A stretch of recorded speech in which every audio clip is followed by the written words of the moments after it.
Bora acabar com essas dívidas! Passo a passo de como sair das dívidas de uma vez por todas. Vídeo direto ao ponto, sem enrolação, com tutorial completo aqui para vocês. Sinta-se à vontade aqui na aba capítulos para pular para o momento do vídeo que mais fizer sentido para você. Mas é óbvio que faz muito mais sentido você assistir o vídeo como um todo para entender toda a nossa linha de raciocínio aqui nesse tutorial completo, tá, pessoal? Lembrando que vamos trazer aqui até umas opções muito específicas com plano de quitação e negociação de dívida envolvendo juiz que poucas pessoas falam por aí, tá? Então, primeira coisa de imediato que eu posso dizer para vocês assim, tô endividado, tô começando a receber diversas chamadas, ligações dos bancos, tô ansioso, o que eu faço? Respondo eles, já começo a tentar negociar alguma coisa e o que eu já alerto de imediato, pessoal, eu sei que é estranho falar isso, mas não negocie com um banco antes de você estar preparado. Daqui a pouco vocês vão entender o que é estar preparado. Eu vou explicar para vocês no detalhe, tá?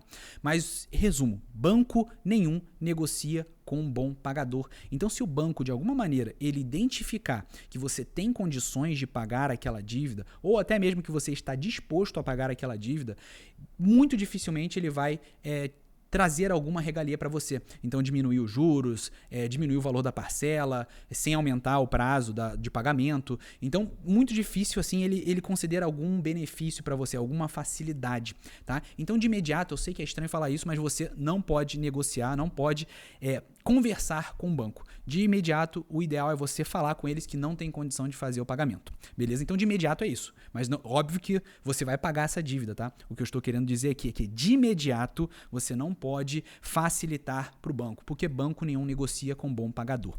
O que você vai fazer logo na sequência é já começar a guardar dinheiro de imediato e não deixar esse dinheiro na conta corrente, porque dependendo do tipo de dívida que você tem, se você deixa na conta corrente, o banco vai lá e já puxa direto para pagar um financiamento, um empréstimo ou algo do gênero. Então, uma sugestão que diversos mentorados nossos que passaram por essa situação e que a gente acompanhou a trajetória deles para sair de endividado, para passar a ser um investidor, por exemplo, eles deixavam ou o dinheiro na conta poupança ou, melhor que isso, eles deixavam na conta de um familiar de confiança. Então, exemplo, minha esposa, ela não está negativada, não está com problemas, não está com dívidas, empréstimos, financiamentos. Então, beleza. Então, qualquer dinheiro que você ganhar, uma renda extra, algo pontual, você deposita nessa conta desse familiar seu de confiança, que obviamente não possa ter dívidas atreladas ao nome dele, né? Tá? Justamente por causa dessa defesa inicial. Então repara, de começo você está muito se defendendo, você está tentando se proteger, porque óbvio, pessoal, se você mostrar que tem condição de pagar ou que você está disposto a isso, o banco não vai facilitar para você. E aqui uma pergunta que muita gente me fala antes da gente ir para o passo a passo: pago a dívida ou invisto em algo? Óbvio que você deve pagar a dívida inicialmente, pessoal. Porque o que acontece? Muito dificilmente a rentabilidade que você vai ter nos investimentos vai ser maior do que os juros que você paga das dívidas. Vai ser muito difícil essa situação acontecer. Então, para quase 99% das pessoas que têm alguma dívida, a primeira coisa que tem que ser feita é pagar a dívida antes de pensar em um investimento. Para raríssimas exceções, por exemplo, quando você consegue um financiamento a juros, por exemplo, de 8% ao ano, e você consegue no rendimento aí fora 12% ao ano. Então, nesse caso específico, que é uma situação bem rara, valeria mais a pena você deixar o dinheiro investido, tá? Mas com certeza não vai se aplicar para a maioria das pessoas que estão assistindo esse vídeo. Vale a pena comprar algo para revender? Então, vou comprar essa água por R$2 para vender a 5, ou para investir em tráfego pago, ou para comprar uma ferramenta que me possibilite prestar um serviço. Então, por exemplo, um computador, se eu trabalho, por exemplo, com design, se eu trabalho como social media. Então, nesses casos pontuais, se você tiver alguma garantia mínima de que você vai conseguir usar essa ferramenta ou esse item que você comprou para revender, você vai conseguir de fato vender, aí beleza, nessa situação vale a pena, porque vocês vão ver que no nosso tutorial que a gente vai passar aqui, um dos itens que você vai ter que fazer é ter uma renda extra, ativa, né? Que você vai ter que trabalhar para conseguir ter essa renda, além do seu trabalho normal, tradicional, tá? E se for uma situação mais tensa, que o banco recolhe tudo que cai na conta, aí nesse caso específico, eu já falei anteriormente, mas aí o ideal é você receber esse dinheiro extra que você vai ganhar aí em uma conta de uma pessoa sua de confiança que não tenha alguma dívida, tá? Então agora vamos para o passo a passo bonitinho que você tem que seguir. Primeira coisa, registrar tudo. Eu sei, pessoal, que é uma situação delicada, que muitas vezes a gente foge do problema ou a gente fica procrastinando, né, o problema. Só que, cara, você só vai conseguir resolver ele a partir do momento que você lidar com ele de frente. Então só é possível resolver um problema sabendo exatamente qual é o tamanho desse problema. Enquanto você ficar fugindo disso, pessoal, a situação ela não vai se resolver e muito pelo contrário, só vai piorar. Então, primeira coisa que você tem que fazer de tudo, obviamente, antes também não ficar aceitando negociar com o banco, então isso aí é a primeira coisa, não aceite ligações, não responda e fale que você não vai ter condições de pagar. Mas a segunda coisa, logo de imediato, uma das primeiras também, é você registrar tudo. Então anote todas as suas dívidas num papel ou em uma planilha e coloque lá bonitinho também os prazos de pagamento e os juros que estão sendo embutidos ao mês e ao ano. Tá? Então esse detalhe é extremamente importante para você ter um panorama geral e se deparar de frente com o problema. Segundo item que você tem que fazer logo na sequência é reorganizar, né, as suas dívidas e financiamentos, empréstimos em prioridades. Então você vai ter que colocar as prioridades de primeiro, segundo, terceiro e vai descendo e perdendo valor de importância. Né? Então pegue dos mais importantes e vai reduzindo e monte uma lista completa com relação a isso. E é óbvio, pessoal, que nesse item específico, as prioridades, eu não posso dizer qual que é a maior prioridade de todas, porque muda de pessoa para pessoa, muda de situação para situação. Mas o que eu faria nessa situação e o que a gente conversa com os nossos mentorados aqui, que a gente ajudou diversos a sair desse tipo de situação, é que eles têm que, primeira coisa, as prioridades principais ficou redundante, né? Mas como esse vídeo é sem edição, o que você tem que fazer é separar o que é mais fundamental na manutenção da sua vida. Então, exemplo, cara, vou deixar de pagar água e luz, por exemplo? Não, porque é extremamente essencial para qualquer coisa na vida de qualquer brasileiro hoje em dia. Né? Então, esses aí são gastos extremamente essenciais. Então, eu colocaria como prioridade. Por exemplo, hoje em dia, internet é algo fundamental. Fundamental. Tanto para você ganhar uma renda nova, quanto para você socializar, para você conseguir resolver problemas. Hoje, tudo por e-mail, WhatsApp, etc. Então, a internet virou basicamente um item fundamental para a manutenção da vida. Então, se você deixar de pagar a internet, a sua internet vai ser cortada. Isso aí pode ser um grande problema. Tá? Outras coisas que podem ser fundamentais na manutenção da sua vida, por exemplo, seria o financiamento do carro e o financiamento imobiliário. Aí você vai me dizer, pô, velho, carro é essencial? No caso aqui específico, pessoal, supondo que você tenha algumas dívidas e além delas você tem também o financiamento do carro. A partir do momento que você deixa de pagar esse financiamento do carro, o banco pode, o carro ele ainda não é seu, então o banco pode pegar esse bem seu. E aí que mora o grande problema, porque às vezes faltava pouco para você terminar o financiamento do carro, ou muitas vezes também você consegue, se por exemplo você está quase quitando, você vai lá, vende o carro e esse dinheiro da venda do carro, após você estar terminando já esse financiamento, por exemplo, você pode ajudar para pagar essas dívidas que você tinha.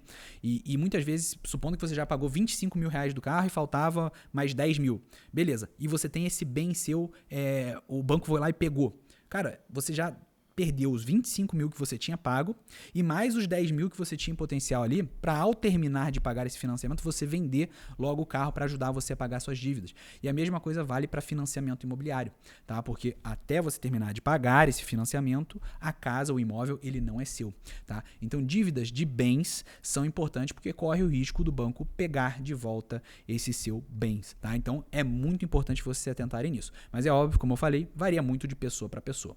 Outra coisa que você tem que analisar também é os juros, porque os juros maiores é interessante que sejam pagos em primeiro lugar. Então, nessa sua prioridade também é interessante você colocar os que têm juros maiores para você quitar o quanto antes. Próximo passo aqui, redução de gastos / custos. Então aqui é uma situação bem chata, eu sei disso, tá, pessoal? Mas você vai ter que dar uma olhada na sua vida, uma reorganização. Inclusive a gente fez isso com alguns mentorados nossos também. E eles tiveram que cortar, tá? Netflix, dependendo, obviamente, de cada caso, né? Casos mais difíceis de resolver, então a gente teve que fazer cortes drásticos mesmo. Por exemplo, teve um lá, mentorado nosso, que tinha 3 geladeiras em casa. 3 geladeiras em casa. E não tinha necessidade. Óbvio, uma era frigobar, menorzinho e tal, mas não tinha necessidade de deixar essas 3 ligadas. Né? Então, por exemplo, ele tava lá, um casal que morava com filho. Né? Uma das sugestões foi não ligar os 2 ar-condicionado. Ligue somente em um e o filho vai dormir com vocês ali no canto, numa cama de solteiro, somente durante esse período. Tá? Então, vai ter que ser realizado corte de custos. E almoços e jantares fora de casa, idem. Tá? Então, você tem que adequar para a sua vida. Por quê? Porque, supondo que você tenha um salário aqui.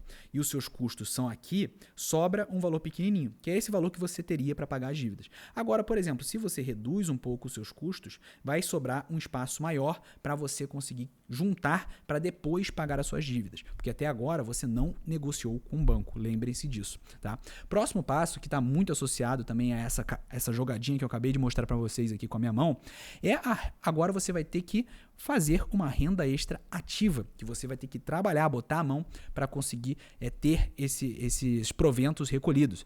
Então você vai me dizer, Fialho, mas eu trabalho 8 horas por dia. Cara, então você vai ter que fazer algo para trabalhar por fora. Então, você vai ter que trabalhar mais 4 horas em outro negócio, mais 4 horas também em outro, né? Você vai ter que, de repente, fazer hora extra.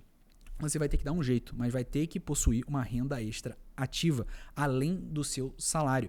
E daí vocês vão dizer, pô, Fialho, mas aí é muito difícil. E de fato é, pessoal. A partir do momento que você está endividado, você vai ter que fazer algumas coisas difíceis de fato. E uma das coisas principais aqui que eu digo para vocês é que essa lógica que a gente está passando aqui, ela vale muito também para o processo de enriquecimento. Então, para quem não sabe, por exemplo, eu antes de pedir demissão como capitão do Exército Brasileiro, eu era funcionário público, para quem não sabe, passei muito cedo num concurso público e eu queria sair do Exército. Porque eu não gostava muito e tudo mais, eu queria fazer outras coisas, enfim, coisas pessoais aqui, tá?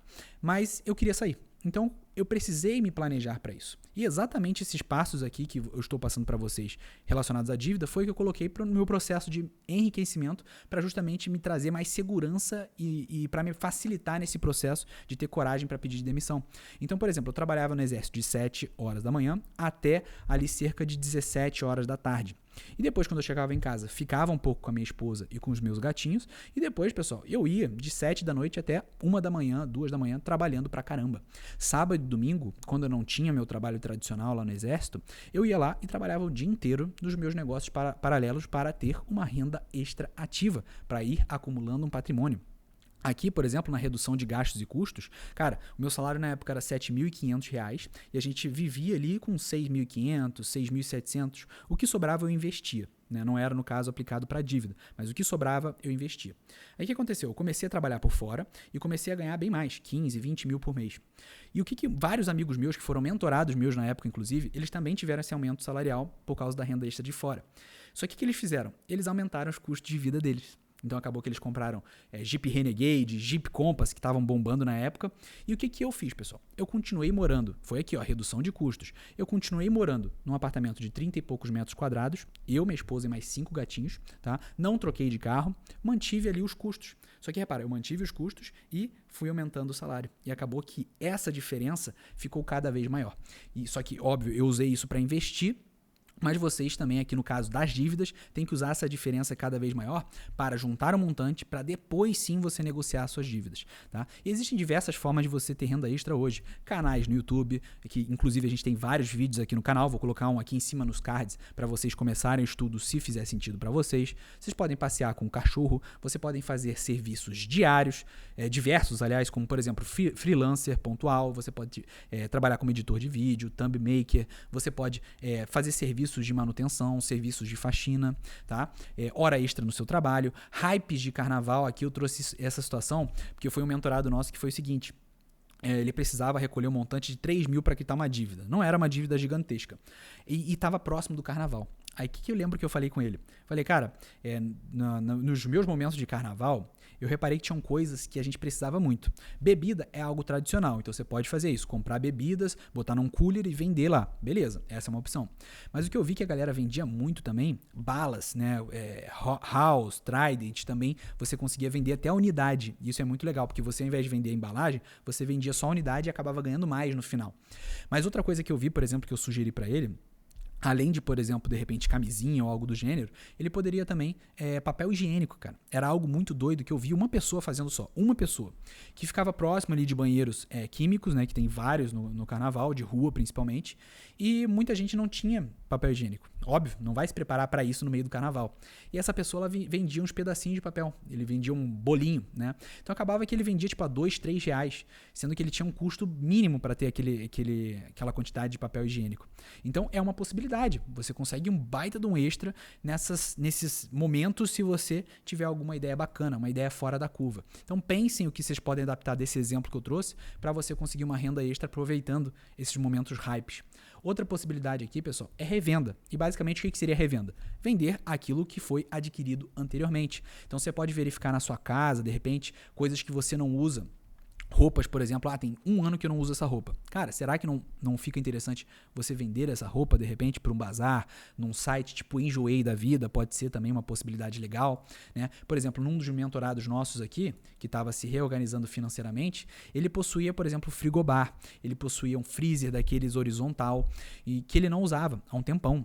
Então, a gente deu a sugestão, né, de, identifica as coisas na sua casa que você não usa, que podem ser vendidos. E ele conseguiu, dessa forma, juntar um montante bem interessante para conseguir depois ter poder de barganha para negociar a dívida dele. E conseguiu, tá? Então, é uma sugestão aqui bastante válida. Além de você procurar ter uma renda extra ativa, além de você buscar economizar e cortar custos, você revender coisas que você não usa. E de repente você pode fazer até na casa de familiares, por exemplo.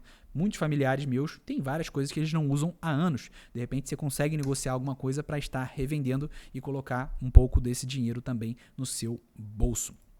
Agora, pessoal, o próximo passo seria que, ao ir executando tudo isso que eu mencionei aqui, você vai criar uma rotina, que ela vai facilitar também no seu processo de acabar com as dívidas. E, além disso, essas mesmas ideias aqui gerais, que eu trouxe exemplos meus pessoais aqui, inclusive, tanto de mentorados quanto o meu, que me facilitou no processo de enriquecimento, é praticamente a mesma coisa. Então, repara que a lógica para você aqui conseguir quitar suas dívidas é muito parecido com a lógica que você vai ter que manter depois de quitar a dívida também.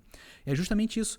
Cortar custos, não gastar mais do que você precisa, do que você ganha, você ter renda extras, fontes de renda diferentes e você revender coisas que você não usa, né? Então, a lógica é muito parecida, isso é muito legal. E na sequência, pessoal, agora a gente vai começar a ter uma abordagem mais prática para a dívida em si. Então, lembra, você estava ignorando o banco até agora, né? Então, se você mostrar que você é um bom pagador, ele vai continuar te apertando e embutindo juros. Você vai ter que, até agora, continuar ignorando notificações enquanto você vai juntando o valor que você ficou devendo. Aí o banco, com o tempo, ele vai considerar que perdeu esse dinheiro. Mas óbvio que eles vão continuar te cobrando, tá? Inclusive tem o PDD, que é um balanço ali específico que o banco separa provisão para devedores duvidosos. Então é uma linha específica do balanço que eles já consideram que tem um grande potencial de eu nem receber esse dinheiro que eu emprestei, tá? E muitas vezes é mais ou menos isso que ele enxerga para pessoas que estão recusando e falando que não vão pagar a dívida. E aí, só que o que é o legal? Nesse tempo a gente foi juntando dinheiro dos cortes de gastos, fomos juntando dinheiro da renda extra e fomos juntando dinheiro da revenda. O que vai acontecer agora, pessoal? Você vai ter um montante que você acumulou, supondo que eu estava devendo ali R$2.000 e supondo que eu já acumulei R$2.500. Cara, agora sim você tem poder de barganha para ligar no banco e ser firme. Falar, pessoal, consegui juntar dinheiro aqui com grande dificuldade de algumas pessoas, conhecidos, familiares, e o que eu tenho é R$2.500. É isso que eu aceito pagar. Né? Por exemplo, dei só um exemplo aqui, tá, pessoal? E você tem que ser firme nesse processo de negociação. O ideal, como eu coloquei aqui, é que você tenha já o valor devido sem juros. Então, supondo que eu peguei R$2.000 de uma dívida com o banco, né? Peguei com o banco, e com os juros, esse valor já aumentou para R$3.000. O ideal é que eu não conte esse R$3.000, que é o valor já com juros, eu tenha pelo menos o montante ali do que eu peguei de fato, tá? Com o banco. Mas muitas pessoas eles alertam que se você tiver 30% da dívida, você já pode tentar negociar. Então, exemplo, se minha dívida sem juros foi R$2.000, quanto que é 30% disso? 600. Então, a partir do momento que você acumulou esses R$600, você já pode ser um pouco mais receptivo com o banco quando ele vier te solicitar o pagamento das suas dívidas. Então, pode ser um momento interessante para você negociar. Mas é óbvio que, se você já juntou o valor exato que você devia, essa é a situação 10, essa é a situação ideal, porque você tem muito mais poder de barganha para poder negociar com o banco e ser firme. Agora vamos para uma medida mais de curto prazo, que é o seguinte, pessoal, para quem não sabe, tem a lei número 14.181 de 1º de julho de 2021, que dispõe ali sobre a prevenção e o tratamento de superendividamentos. Então aqui, recomendo, caso você se enquadre nessa situação, você não consiga dormir de noite, está muito preocupado e tal, e a opção anterior que eu falei não vai valer para você, porque você não consegue dormir, por exemplo. Tem pessoas que são mais ansiosas e tudo mais, aí talvez esse aqui se adeque. Então coloque essa lei aqui no Google, que vocês vão poder ler ela na íntegra, se fizer sentido. Mas como que funciona ela em resumo, pessoal? Vocês vão apresentar um plano para o juiz, obviamente, um plano de quitação/negociação das suas dívidas. E o que tem em resumo nesse plano? É o quanto você ganha por mês. Você vai apresentar para o juiz o quanto você precisa para sobreviver, então, coisas essenciais da sua vida, medicações, alimentação, aluguel, luz, água, itens que são essenciais para você sobreviver. E vai ter uma diferença, né? Então, o que você ganha e o quanto você precisa para viver. Essa diferença é o que você vai mostrar nesse plano de quitação/negociação de dívidas com todos os seus credores, então as pessoas que você deve, para mostrar, o que eu consigo pagar é isso aqui dentro dos próximos 5 anos, beleza? Então, em resumo, é assim que funciona um plano de quitação das dívidas. E você vai me dizer, tá, filho, é melhor eu ter um advogado para fazer isso? No geral, é melhor você ter um advogado para fazer isso. Mas existe também a possibilidade de você procurar no PROCON, a Defensoria Pública, para não precisar ter gastos com advogados. E desde já eu já agradeço aqui o doutor Sandro Gonçalves, que muitas das informações aqui, principalmente com aspectos jurídicos, eu colhi do canal dele e das informações que ele traz, tá? Próximo item aqui, pessoal, que é uma abordagem importantíssima, que muita gente pergunta, tá, filho, os bancos, a partir do momento que eu tenho dívidas, eles vão queimar o meu CPF, né, com os birôs de crédito, que para quem não sabe, os birôs de crédito são os mais conhecidos, são esses aqui, SPC Brasil, que é o cadastro positivo, Serasa.com.br e o Consumidor Positivo Boa Vista. Esses são os 3 grandes birôs de crédito. E de fato, quando o seu nome está manchado no mercado por causa de uma dívida, alguma coisa, o seu nome vai para esses birôs de crédito. E são eles que repassam as informações para os bancos e outras empresas que poderiam fazer financiamento e conceder empréstimos para vocês. E já nesse plano, o legal é que no momento que você apresenta esse plano de quitação de dívidas para o juiz, já é possível você pedir uma liminar para que seja retirado o seu nome de forma negativa, né, desses birôs de crédito. Ou, se você não conseguir de imediato, o interessante é que já no seu plano de quitação de dívida conste uma data para que a empresa que manchou o seu nome nesses birôs de crédito retire o seu nome de lá. E geralmente essa data é a data de homologação do acordo, que também vai estar bonitinho lá no plano de quitação de dívidas. Tá? Então, por enquanto, já te passei 2 opções. A opção 1 é você ir juntando o valor, né, seguindo aquele passo a passo, e quando você tiver ou o valor cheio, sem juros da sua dívida, ou pelo menos 30% desse valor, você já aceita fazer negociação com o banco. Aí, óbvio, você tem que chegar no meio termo, né? Quanto mais dinheiro você tiver do original que você teve de dívida, mais poder de barganha você vai ter para não pagar juros grandes. Agora, se você tem de 30% até 100%, você vai ter que negociar e chegar num acordo com o banco do que for justo para você e para o banco também. A opção mais urgente foi essa aqui que eu trouxe, que vai seguir ali o plano de quitação e negociação de dívidas, seguindo aqui esse passo a passo que eu acabei de passar. Aí, pessoal, vamos para o próximo passo aqui, que é você, a partir do momento que você já juntou um montante X, 30% dele pelo menos, você vai começar agora a renegociar as suas dívidas, tá? Então, é o que eu sempre reforço aqui, é que você tem que ser firme na negociação. E óbvio que o banco, provavelmente, ele vai querer refinanciar suas dívidas, aumentando o prazo e reduzindo a parcela. Só que acaba que o valor final, se você aceita esse tipo de negociação, o valor final que você vai pagar, como está se alongando num prazo de tempo maior, cara, vai ser muito maior, né? O montante final com juros embutidos que você vai ter que pagar. Então, tome muito cuidado com essas reduções de parcela e aumento do prazo de pagamento, que acaba que o banco é isso que ele quer, porque ele ganha dinheiro dessa forma, tá, pessoal? Então, o ideal é que você não aceite a extensão desse prazo de pagamento, tá? E tente negociar uma diminuição do valor das parcelas. Outra coisa que você pode fazer, dependendo de qual é o tipo de dívida que você tem, é renegociar as suas dívidas para juros menores. Então, em resumo é isso, né? Substituir juros maiores por juros menores. E dá para fazer isso desde dívidas relacionadas ao cartão de crédito até dívidas aí de crédito imobiliário. É mais comum você ver isso no imobiliário. Como, por exemplo, supondo que para eu financiar o meu imóvel, hoje eu consigo financiar ele a juros de 8% ao ano.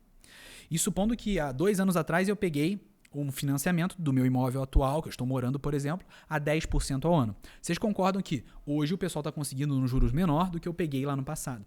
Nesse tipo aqui, que eu estou supondo, obviamente, que a taxa está mais baixa para novos financiamentos, eu posso tentar negociar com o banco para que ele faça uma redução do meu financiamento imobiliário. Se ele não aceitar, existe a possibilidade 2, que é você fazer a portabilidade de crédito. Então eu vou deixar de ter o meu financiamento com esse banco aqui e vou ter financiamento com outro banco que aceite reduzir, nesse nosso exemplo aqui, de 10% ao ano, que é o que eu pagava, para 8%.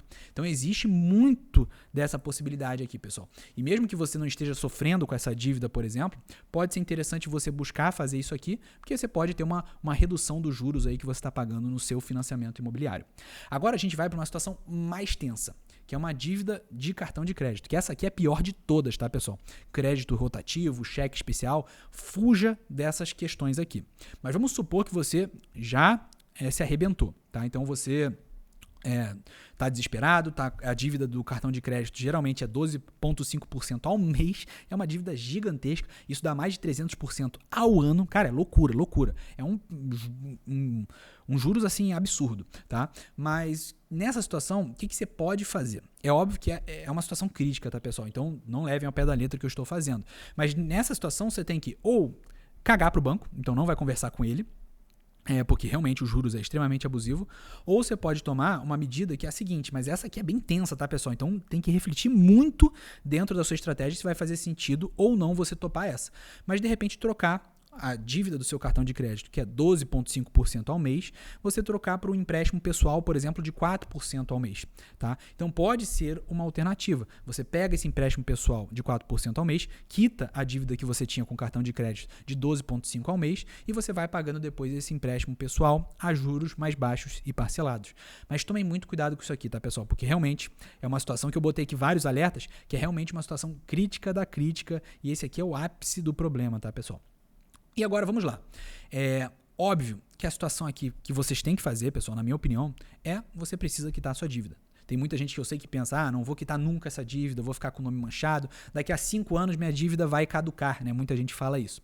E tem essa opção aqui, pessoal, que é uma opção já que o banco vai cometer um erro com você, que envolve também essa questão de prescrição da sua dívida, que é justamente o que eu vou falar aqui. E é importante vocês entenderem que o banco, conforme aqui, ó, Código do Consumidor, Lei número 10.406, de 10 de janeiro de 2002, no artigo 206, tem aqui o que trata especificamente sobre prazos de prescrição. E ali ele fala, no inciso 1, em 1 ano, em 2 anos, em 3 anos, em 4 anos e em 5 anos, que é o que interessa a gente. E em resumo, para quem não sabe o que seria prescrição, é que tipo o banco ele tem um prazo de até 5 anos para encher o seu saco, E também, nesse prazo de 5 anos, ele pode mandar o seu nome, seu CPF, para esses birôs de crédito aqui que eu já mencionei para vocês anteriormente. Tá? Então ele pode fazer isso. Só que depois dos 5 anos, pessoal, ele não pode incluir mais o seu nome, por exemplo, no SPC Serasa. Inclusive, vou colocar um vídeo aqui em cima nos cards que a gente falou um pouquinho desses birôs de crédito no nosso outro canal, que a gente ensinou vocês na prática como aumentar o seu score. Tá? E após esses 5 anos, eles podem ainda encher o seu saco? Podem por meio de ligações e cartinha, mas incluir o seu nome no SPC Serasa, por exemplo, como negativado, após esses 5 anos, não podem. Igual vocês podem ver aqui, ó, no inciso 5, em 5 anos, eles não podem mais fazer isso, porque a dívida ela vai prescrever, então caducou a dívida, o pessoal chama isso, tá? E seu nome ele sai do Serasa, sai desses birôs de crédito, mas é óbvio que você fica ferrado com o seu score e interno com o banco, ele vai ficar extremamente prejudicado, tá? Então vai ser muito difícil no futuro você conseguir qualquer empréstimo ou financiamento. Isso aí é péssimo, tá, pessoal? Porque de fato seu nome está manchado. Então por isso que eu sempre digo, independente desse prazo de 5 anos, pensem em como vocês podem quitar essas dívidas que vocês adquiriram, tá? E essa questão de dívida prescrever é tipo como se fosse uma dívida podre. O banco ele não pode mais te tomar bens, não pode mais te executar, não pode mais colocar o seu nome no Serasa, por exemplo, ou nos birôs de crédito, beleza? E daí, o que acontece no insight, nessa opção 3 que tem? É que muitas vezes os bancos eles cometem erros. E pessoal, já estou dizendo aqui, quando eu trago esse tipo de vídeo aqui, é um vídeo extremamente delicado, que eu estou passando para vocês vários pulos do gato e brechas. Então, realmente, eu fico prejudicado, assim, porque exemplo, vários canais aqui no YouTube, eles vivem de patrocínio, né? Você sabe muito bem disso. E geralmente quem patrocina são grandes bancos. A partir do momento que eu trago esse conteúdo, muito provavelmente isso nunca mais vai acontecer. Não é nem que eu queira, tá, pessoal? Mas não vai acontecer. Então o que eu peço para você que está do lado é que se inscreva no canal, tá? Compartilhe esse vídeo com quem está precisando desse assunto e comente alguma coisa aqui, tá? É a única coisa que eu peço para vocês em troca desse conteúdo valioso que a gente está trazendo. E vamos lá, voltando. Muitas vezes os bancos eles cometem o erro que após esses 5 anos, mesmo assim, eles vão lá e incluem o seu nome no SPC Serasa. E a partir desse momento, o banco cometeu um erro, justamente seguindo aqui o inciso 5 desse artigo 206 da lei lá número 10.406 do Código de Defesa do Consumidor. E a partir do momento que isso acontece, você recebe o direito de entrar com uma ação de indenização por danos morais, tá? Porque foi um erro já que o banco cometeu após esses 5 anos, que já prescreveu a sua dívida.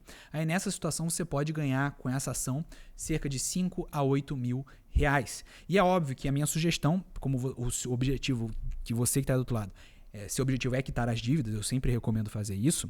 A partir do momento que você recebeu esse dinheiro, aí você pode chamar o banco para fazer a quitação da sua dívida, obviamente caso você queira. E aqui está o artigo 7.1, que ampara que justamente o banco não pode utilizar na cobrança devidas de ameaça, coação, constrangimento físico-moral, afirmações falsas ou incorretas ou enganosas, que foi exatamente isso aqui. Após os 5 anos, ele não podia fazer esse procedimento, ele foi lá e incluiu o seu nome.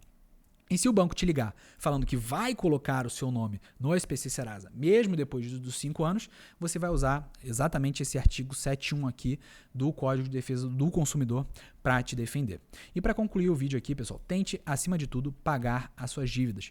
Tudo que nós plantamos, nós colhemos. E aqui eu coloquei uma imagem do exterminador do futuro, é que você seja agora um exterminador das suas dívidas. Então você vai pegando das que tem mais juros, vai batendo lá dentro das suas prioridades, vai exterminando uma a uma, para justamente você conseguir aí virar o jogo. E não se esqueçam, tudo que vocês plantam, vocês colhem.